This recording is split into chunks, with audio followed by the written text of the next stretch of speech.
O tarifaço de Trump forçou uma mudança nas cadeias de distribuição de grãos e o aquecimento global tende a pressionar por novas adaptações dessas rotas.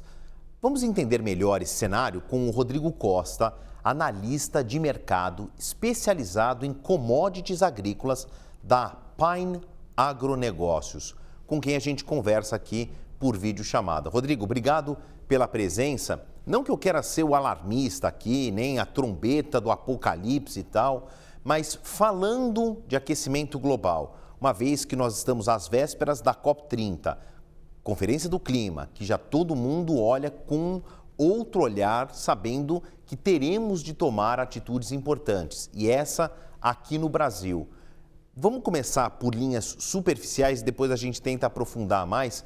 Quais são as perspectivas para o agronegócio? E aí estou falando de grãos, principalmente, esse impacto na agricultura, na colheita, na capacidade de produção, se nós esquentarmos ainda mais a atmosfera do planeta acima daquilo que os cientistas acham que é aceitável. Bom, primeiro, boa noite, Favale, boa noite a todos. Mais uma vez, muito obrigado pelo convite. Bom, nós já estamos sentindo isso há algum tempo, né? As intempéries, elas já vêm praticamente aí, né, ela quase que, entre aspas, dizimou a produção agrícola no Rio Grande do Sul, por exemplo. E a perspectiva, a princípio, não é boa. Vamos supor, nós já estamos estudando aqui as possibilidades dentro dos mapas climáticos na chegada de um Laninha e que automaticamente teríamos aí uma nova temporada, tanto para a soja quanto para o milho no Rio Grande do Sul, atingidos, e consequentemente afeta na nossa balança comercial.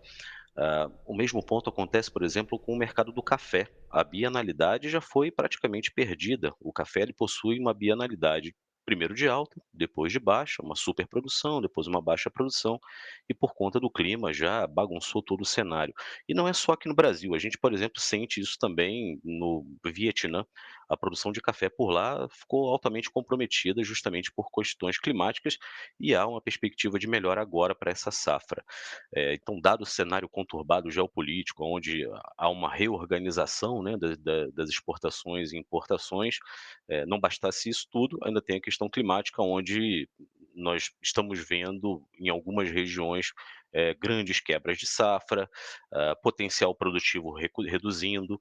Então, isso afeta não só a margem do produtor, dado um cenário ainda de juros alto, onde o custo de se plantar e de se colher só vem aumentando, as margens do produtor caem, atinge a nossa balança comercial, e aí o que é já um cenário desafiador, né, para o agronegócio como um todo, e a indústria a céu aberto, se torna ainda mais peculiar por conta do clima. Então, por enquanto, as medidas que deverão ser tomadas ou deveriam já ser tomadas, são sentidos os impactos, semanalmente, por assim dizer, né.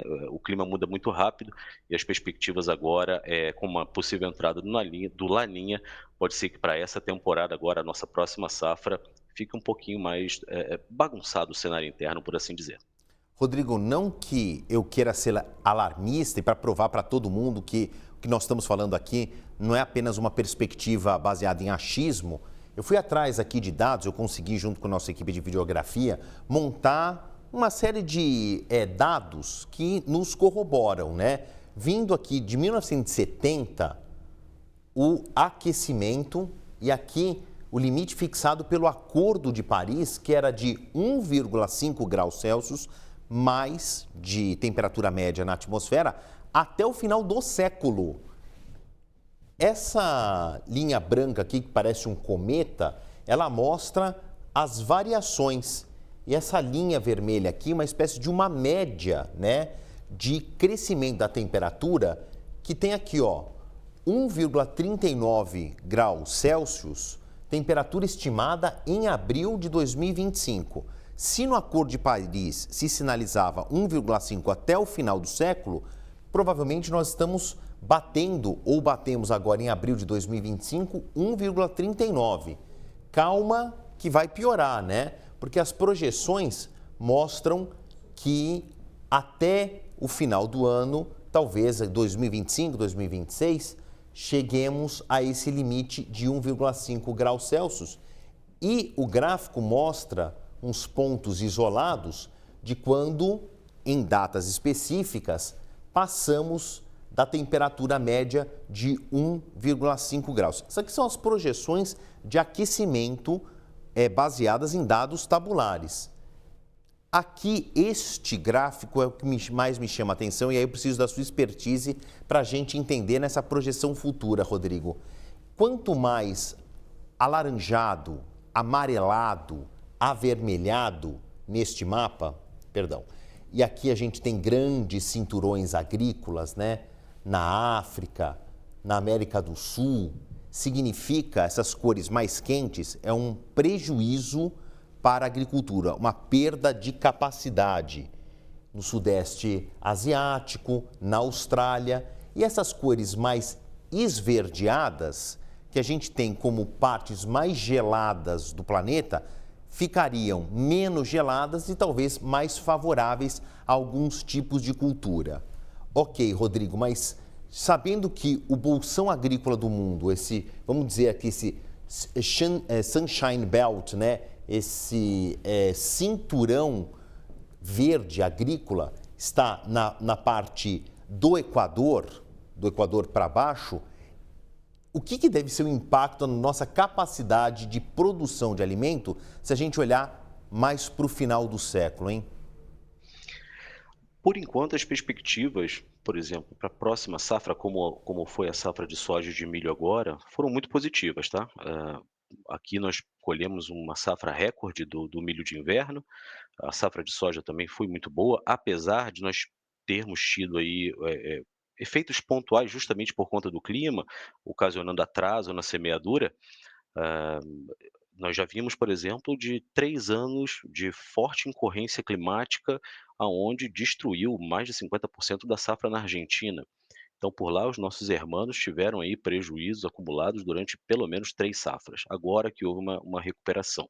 Então, acho que haja investimento, né, Favale, em tecnologia, e mesmo com toda a tecnologia empregada no agronegócio, a gente sabe que a dependência do clima, ela se sobressai. Ah, se houver pontualmente um aumento na demanda de alguma commodity, seja ela soja, seja ela milho, sorgo, trigo, fatalmente haverá um desbalanceamento por conta da oferta. E isso nós estamos vendo, por exemplo, no caso da Rússia, que eventualmente tem a sua safra de trigo, comprometida pelos efeitos climáticos. Então, eu não digo que nós devemos torcer, né, mas, ter um pouco mais talvez de cautela, né, e cuidado e tratar a empregabilidade da tecnologia no campo com um pouco mais de seriedade, aumentando inclusive os investimentos, coisa que a gente vê que é um pouco difícil acontecer aqui, né. A gente vai muito por conta aqui do nosso plano safra, com muita dificuldade, então o investimento em tecnologia, a ajuda ao produtor nesse momento é fundamental e essencial. Aqui cabe uma pontuação que eu falei no meu início.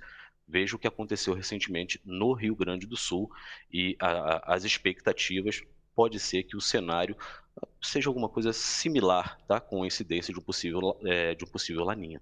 Bom, a história da humanidade prova que quando a gente chega muito perto do abismo, né, existe uma união em busca de uma tecnologia para a gente recuar. Aconteceu isso nas guerras, espero que sejamos forçados aí a repensar os nossos hábitos para que esse mapa possa ser revisto, refeito e que os resultados sejam mais positivos. Até lá, Rodrigo, a gente não vai conseguir ver, né, até o final do século, né? A medicina está avançada o suficiente, mas eu acho que não vou viver tanto tempo assim. Espero que você talvez consiga. Eu já estou me excluindo da equação, mas até lá, num futuro mais próximo, a gente retoma essa conversa para saber como é que andam aí as tendências de calor e as nossas capacidades de produção e contornar os problemas. Esse encerramento aqui é um agradecimento público da conversa que eu tive com o Rodrigo Costa, analista em mercado especializado em commodities agrícolas da Pine Agronegócios. Até uma próxima, Rodrigo, que eu sei que vai ser em breve diante desse cenário que a gente viu. Até mais.